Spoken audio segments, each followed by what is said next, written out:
Ladies and gentlemen, the story you are about to hear is true. The names have been changed to protect the innocent.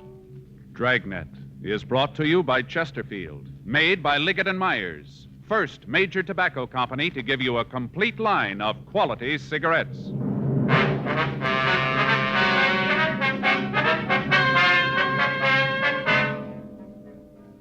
You're a detective sergeant. You're assigned to burglary detail. In the past 2 months, a thief has broken into 18 markets. There's no lead to his whereabouts, no clue to his identity. Your job? Get him. Friends, stage and screen star Paul Douglas is featured on the Chesterfield Poster of the Month that's up all over town. Here's what Paul Douglas says about Chesterfields. Quote, "I've been smoking Chesterfield for 22 years. They're best for me. If you try them, you'll find they're best for you." Unquote. You know why Chesterfields are best for you? Because they're low in nicotine, highest in quality. And, of course, Chesterfields are really mild, really satisfying. Try them yourself today. Smoke America's most popular two-way cigarette, Chesterfield. Regular and king size. Best for you.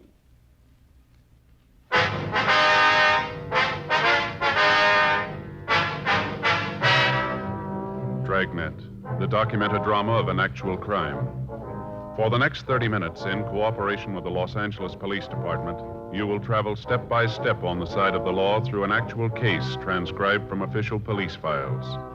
From beginning to end, from crime to punishment, Dragnet is the story of your police force in action.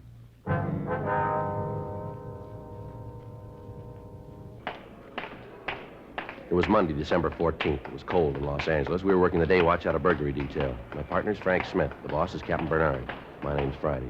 We were on our way out of the office, and it was 8:05 a.m. when we got to Georgia Street Juvenile Bureau. Sergeant Lindsay Simmons' office. Yeah? Well, did you give it to him? Uh-huh. Yeah.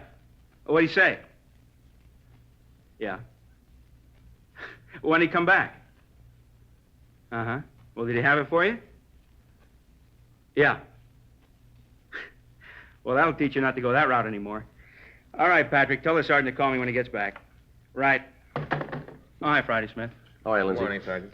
Just talking to Gene Patrick over at Highland Park. You know him? Yeah, I met him a couple of times. Picked up a youngster a couple of days ago on suspicion of burglary, brought him into the office, and Patrick talked to him. Yeah. Well, he finally bought it that the kid didn't have anything to do with the theft, so he told him to go home. Uh-huh. Kid told Gene he didn't have the money to get home, so Gene gave him 20 cents. Kid swore he'd come in and pay it back. Did he? Yeah, he came in this morning, gave Patrick 2 dimes. Told him thanks for believing the story. Mm-hmm. Then Patrick got the kicker. Kid really did break into a house last night to get the money. Well, what's Patrick got to say about that? Says the kid's honest in a sort of way. He did pay him back. Where's the youngster now? Got him over Highland Park Juvenile. I better call Gene. Maybe I can give him a hand. I got a couple of streetcar tokens I won't be using. Might like to have them. Huh? Oh, hold it. If I was you, I don't think I'd bring it up to him for a couple of days. Well, what can I do for you two? Well, Lindsay, we've been working on a string of burglaries. You maybe got the word on them. I don't think so. What's the story? Bunch of store burglaries. Papers that tagged them, the milk bottle jobs. Oh, yeah. Seems Hartgrove was telling me something about him the other day. Where do we come in? Well, the way the jobs look, we've been thinking that maybe they belong in your department instead of ours. How you figure that? First off, the milk thing. What do you mean? Every job he's pulled, we found an empty milk bottle on the counter. Okay, what's that prove? Well, milk and kids go together. Sure, so do milk and ulcers. Maybe a thief's got the bull horrors when he gets into the store. No, Lindsay, there's another thing. The way he prowls the places. All he takes is petty cash. Just a couple of bucks outside. Candy, cigarettes, nothing big. Some of the places he's gone into, you could open the safe with a pocket knife, and he hasn't even made a move toward him. Maybe he's a kleptomaniac. Got a lot of them on the books. Maybe that's the way he gets his kicks. Oh, it's a nice try, Lindsay. If you know anybody that can climb through a 14 by 10-inch hole, you trot him up and we'll talk to him. Okay, I haven't got the names on my desk, but you take a trip to Santa Anita, you'll meet a lot of them. Jockeys. You guys know we'll go along with you on this thing, anything we can do, but until we're sure that there's a juvenile involved, there's nothing we can do. Anything turns up, we'll be sure to turn it over to you. Now, look, we're not trying to palm this thing off on you, Lindsay. We've had the stats office make so many runs on small adults that the cards are wearing out. It just seems that none of the leads we've been chasing come out anywhere. We figured that maybe you could come up with some answers for us. Well, it's a new one on me, Joe, this milk bet. I've heard of a couple of thieves that went for it, but I can't name you a juvenile offhand. I'll pass the word around the day watch, see what they can come up with. I'll leave a note for Hartgrove. He can pass it on the night watch. Well, appreciate anything you can do. No trouble. Been running you ragged on this, huh? It's pretty rough. It's just that we can't seem to be able to come up with anything that adds. Yeah. Oh, excuse me. Yeah. Georgia Street Juvenile, Sergeant Simmons. Yeah. Yeah, they're here. Which one? Okay, hang on. For you, Joe, your office. Thank you. Friday talking. Yeah. Right away. What's the address? Yeah. No, I got it. We'll leave right away. Who? Yeah, call him. Thanks. Well, come on, let's go. The milk bottle kid, he hit again. The call had come from Lieutenant Ginder in burglary. He told us that he'd just gotten a call from a storekeeper named Monty Darabertis. The man had called to report a burglary at his store at the corner of Jackson and Broadway Streets. Lieutenant Ginder told us that the crime lab had been notified and had dispatched a crew to investigate the premises for physical evidence.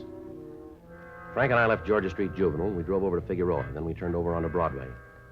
The store that had been broken into was a small Italian delicatessen on the southeast corner. By the time we got there, the crime lab crew had already arrived and was winding up their investigation. We walked into the place, and we met with Ray Pinker. Hi, Joe.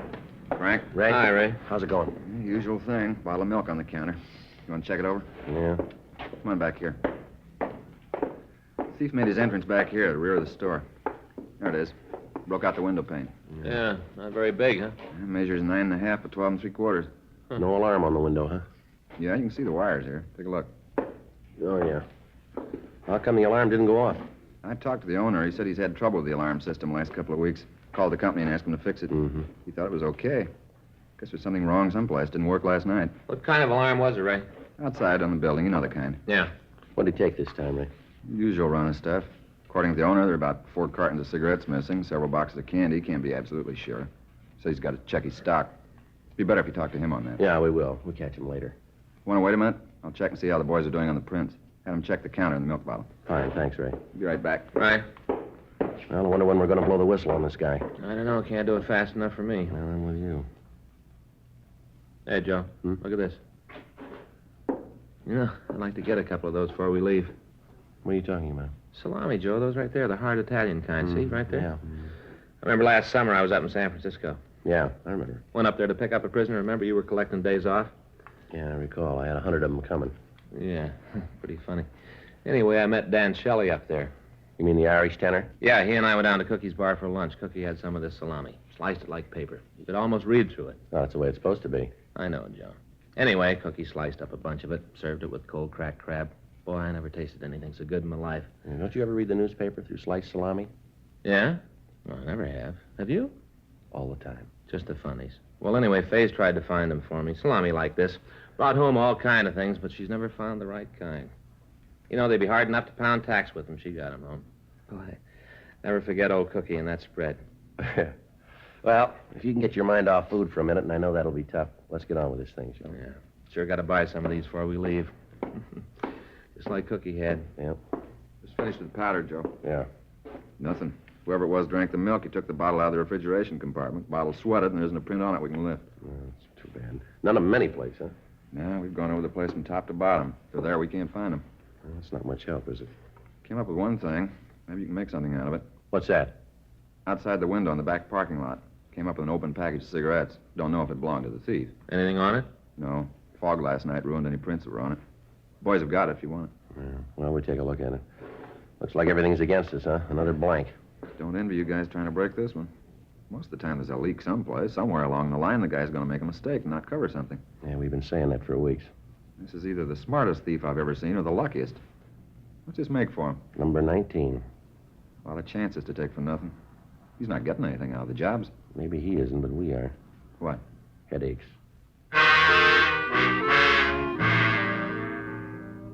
9:38 a.m. We talked to the victim. He told us that as near as he could figure, there was approximately $4 stolen from the store. He went on to say that he'd ascertained that 5 cartons of cigarettes and several boxes of candy bars were taken. He was unable to tell us if any other merchandise was taken until he'd made a complete inventory.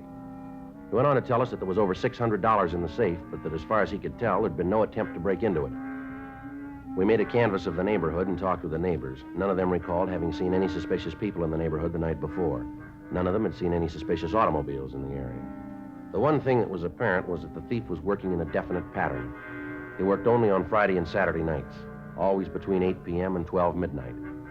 Frank and I met with Captain Bernard, and it was decided that we would maintain a rolling stakeout in the area in which the suspect operated. 4 other cars from Metro Reserves were assigned to work with us. For the next 5 nights, we worked without results.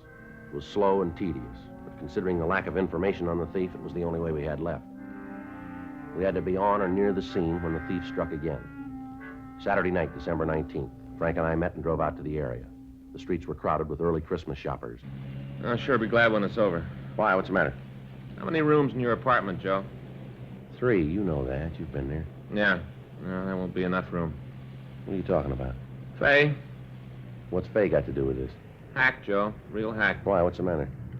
I got up this morning. I felt great. Faye's got breakfast on the table. All nice. A couple of eggs, little pig sausages. Nice, you know. Yeah. I come down to the table. She's got the food on, and I hit her with it. What, the food?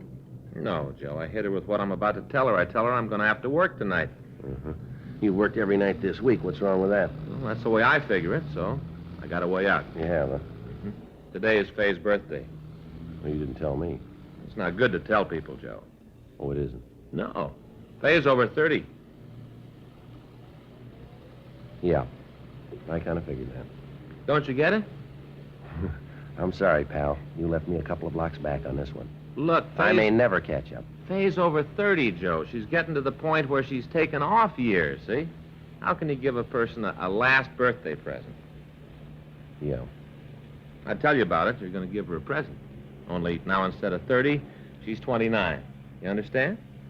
Well, to be perfectly honest with you, no. But as long as you do, it's perfectly all right with me. Yeah. What about this morning? Well, I told her I was going to have to go to work. I got this present for her. Brand new deep fat fryer. Real good. What? All wrapped up. Deep fat fryer. All wrapped up with ribbon. Beautiful, shiny, beautiful. So you gave it to her. Did it do any good? Not a pound. You know what she does with it? Well, at this point, I wouldn't even want to guess. I'm serious, Joe. This may mean the end of my home. Go ahead. She doesn't even open it. Just puts it in the closet on the back porch. Doesn't even pull the paper apart to peek at what's in it. Real mad, Joe. She may not let me back in the house tonight. Well, you can apologize when you get home. I don't know, Joe. Faye's pretty sore. Didn't even open the present. Not Wait a even minute. a peek, huh? Listen. Yeah. Tell where it's coming from? Yeah, sounds like up on 7th. Come on. Yeah, right here. Pull up. Come on. I'll take the front. All right.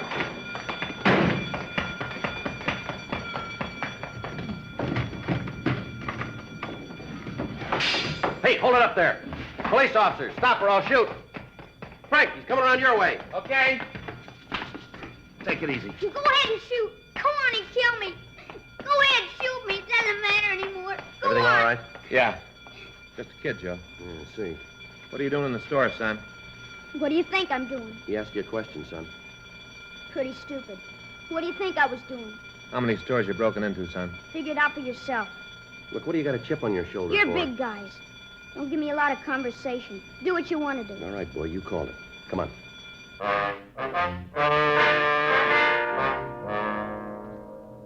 11:50 p.m. We called the office and told them that we had a subject in custody and that we were taking him to Georgia Street Juvenile Bureau.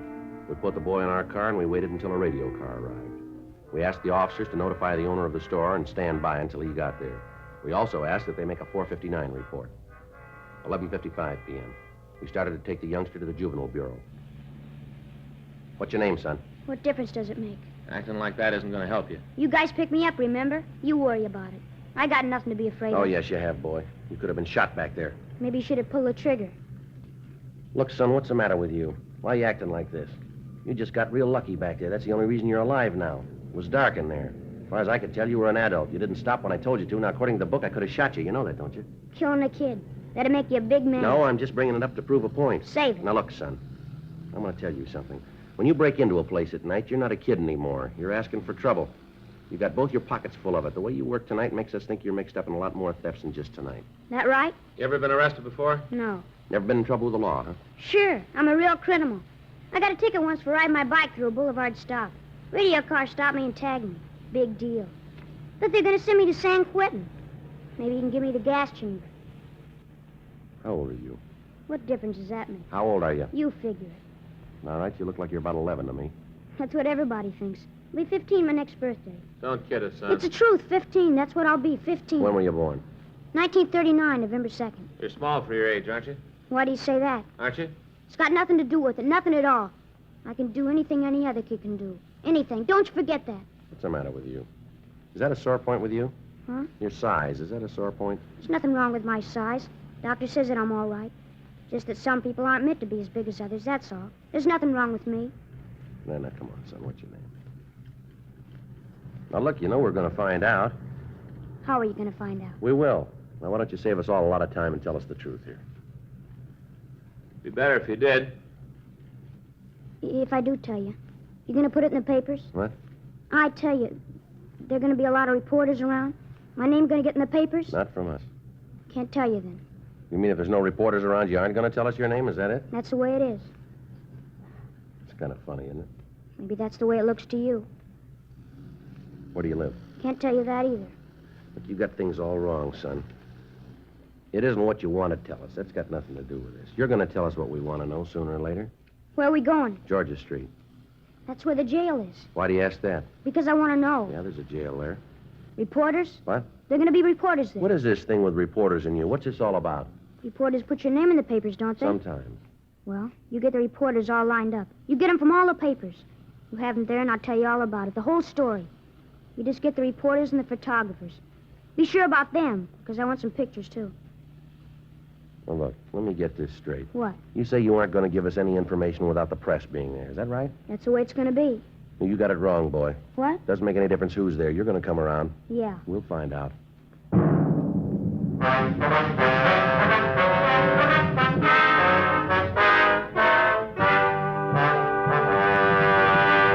You are listening to Dragnet, the authentic story of your police force in action.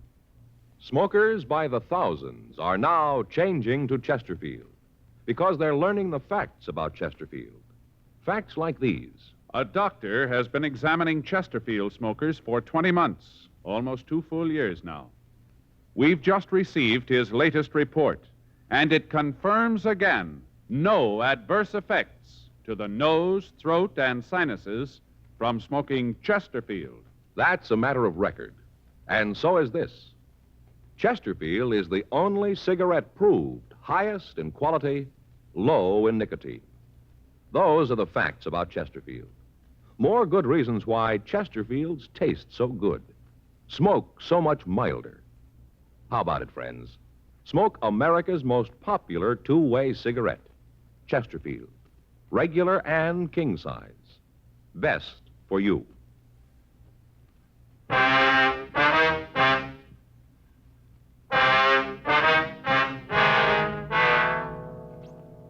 "12:10 a.m. We got to Georgia Street Juvenile Bureau. Frank pulled the car into the side alley, and we took the subject out of the back seat. Up this way, son.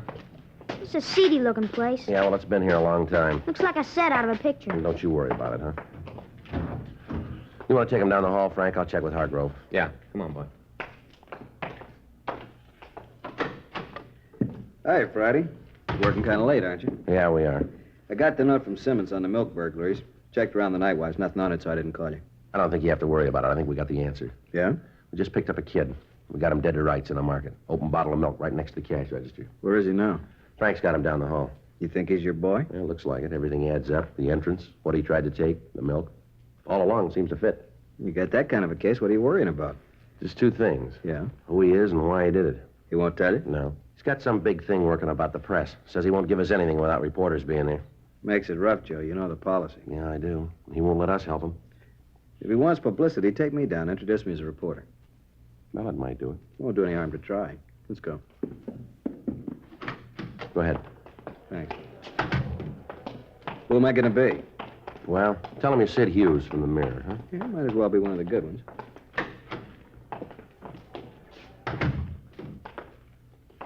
Son, you wanted to talk to somebody from the papers. It's against the policy, but we swung it for you. This is Sid Hughes from the Mirror. Hi. You the fellow that held that guy on the phone in Baltimore? Yeah. Great. I read all about it. You gonna write me up like that? I hope not, son. There were 2 men killed in that operation. I read all the stories. Everybody did. That's how I mean for you to write me up, with a picture. What makes you think you got it coming? You break into one store and try to steal a couple of cartons of cigarettes. That doesn't make the first page. One store? I got into 19 of them. 19 before they caught me. That's important, isn't it? That's a story. I don't know. Might be. A couple of things we better get straightened out here. First off, what's your name? Better get your notebook out. Be able to take all this down. Don't worry about it, son. You just answer the questions. I'll get it. Yeah. Okay. My name's Elroy Graham. That's Elroygraham. Yeah. How old are you? I told you once, almost 15. You said you'd broken into 19 stores. Is that right? Yeah, 19. Might have made it more, but something went wrong tonight. Had trouble with the burglar alarm. Thought I'd turned it off. Bad mistake. He's still working if it wasn't for that. Guess it only takes one, though, huh, Mr. Hughes? Yeah, I guess so. You want to tell us why you did it? What? You had to have a reason for committing these robberies. You want to tell us what it was? Sure. Good reason. Real good. All right, tell us. Well, you see, I always had trouble at school. Never seemed to quite make it. All the guys liked me. They all did. All the girls do, too. Got girls calling me almost every night asking me to take them to dances, stuff like that. I don't go much for stuff like that. You can understand, can't you, Mr. Hughes? Go ahead, Elroy. Well, they wanted me for all the teams, football, basketball. All the time asking me to play. But I figure if you want to get ahead in the world, you gotta have an aim.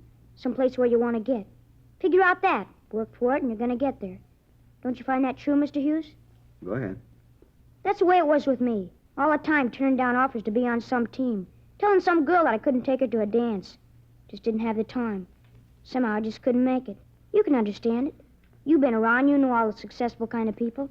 You write something and a lot of people read it. You know what I mean. Don't you? Well, what's the matter? Something wrong? I'm trying to tell you what happened. I'm giving it to you straight. What's the matter? Now you want to tell us the truth, Elroy. What? I don't know why you're trying to sell us this line, boy. It isn't necessary. I don't know why you did what you did, but I do know you had a reason for it. Now, that's all we want to know, just the reason. You don't believe me? Afraid not. How about you, No, son, I don't. Mr. Hughes? No. Can't even lie right. Can't even tell a lie good. All my life I've been trying to be like other kids. All the time getting beat up, getting left out of things. You know why? Do you know? Go ahead, son. Big reason. Biggest reason in the world.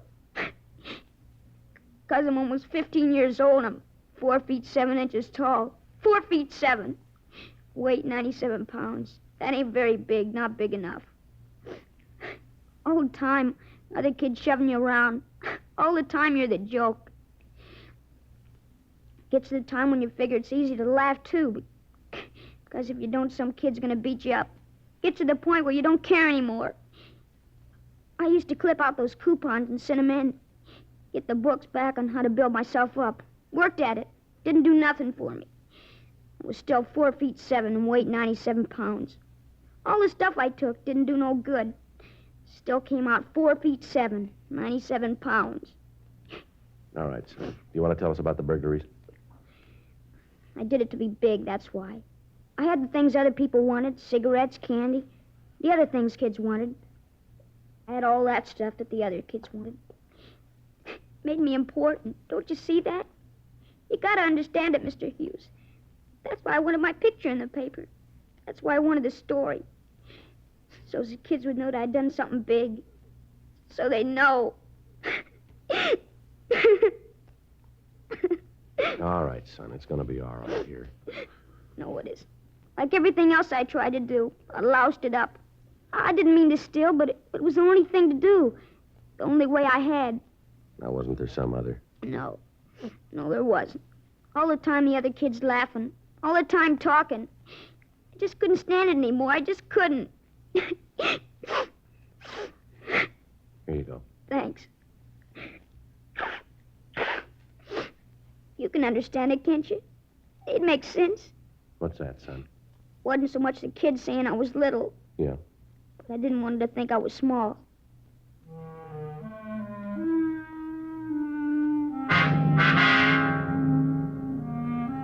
"12:36 a.m. We contacted the parents of the Graham boy and asked them to come down to the station. We talked to them for an hour and tried to fill them in. In view of the fact that the parents of the subject were responsible persons, the boy was booked for violation of Section 459 PC, delinquent, and he was released to his parents pending his hearing in juvenile court. 5 days passed, and we heard nothing from the boy. On December 24th, Frank and I checked into the office. Friday? Yeah, Earl. Kid in the back wants to see you and Smith. Okay, thank you.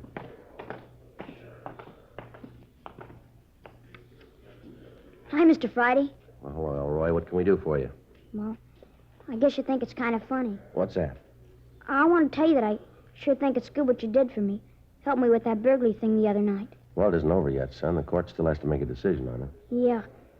But what you did to make me feel better. As far as I'm concerned, whatever the judge decides, I'll go along with it. I had a long talk with my folks. So we got it all talked out. All the way talked out. Well, that's good, son. We're glad of it, son. Maybe you guys won't like it. I mean, me knowing you such a short time and all. But I wanted to bring you these. Merry Christmas. Well, that's awful nice of you, Elroy, but it isn't necessary. I want to give them to you anyway. For what you did for me. Well, that's mighty nice of you, Elroy. Sure appreciate it. A couple of packages of cigarettes. Hope they're the kind you smoke. Yeah, son, they'll be fine. Thanks, son. Well, see you guys around, huh? Yeah, sure, son. Just one more thing, Sergeant. Yeah, son? Just thought you'd like to know. Yeah, what's that? I didn't steal those.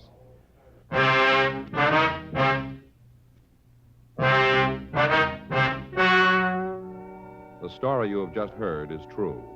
The names were changed to protect the innocent. On the 21st of December, a petition was filed in juvenile court on behalf of the subject. On January 26th, trial was held in Department 52 of Juvenile Court, State of California, in and for the County of Los Angeles. In a moment, the results of that trial. Now, here is our star, Jack Webb. Thank you, George Fenneman. Friends, Thanksgiving is traditionally a time when families and friends get together. And I'd like to make this suggestion. Tomorrow, get a couple of cartons of Chesterfields. You'll be all set for Thanksgiving and the weekend.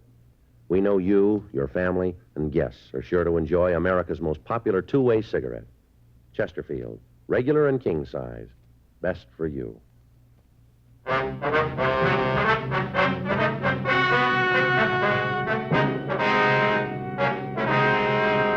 Elroy Merton Graham appeared before the juvenile court where he admitted the alleged burglaries.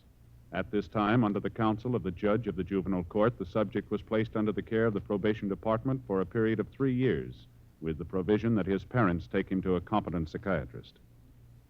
Ladies and gentlemen, don't forget your letter carrier when he makes a special trip to call on you for muscular dystrophy.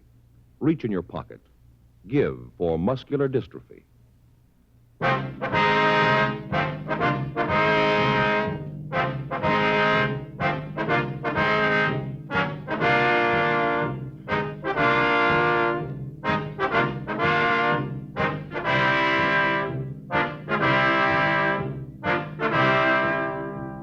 You have just heard Dragnet, a series of authentic cases from official files.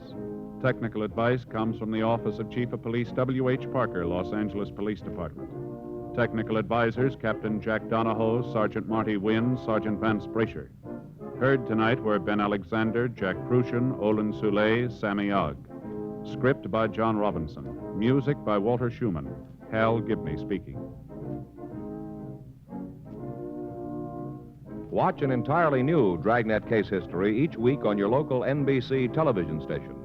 Please check your newspaper for the day and time. Chesterfield has brought you Dragnet, transcribed from Los Angeles.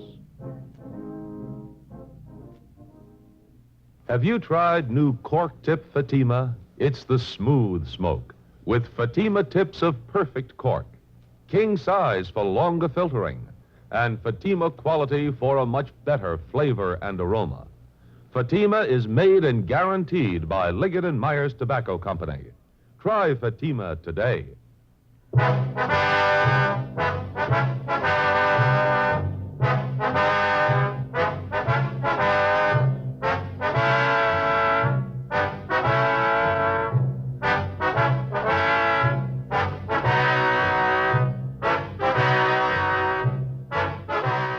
Hear Merrill Muller and the news next on the NBC Radio Network.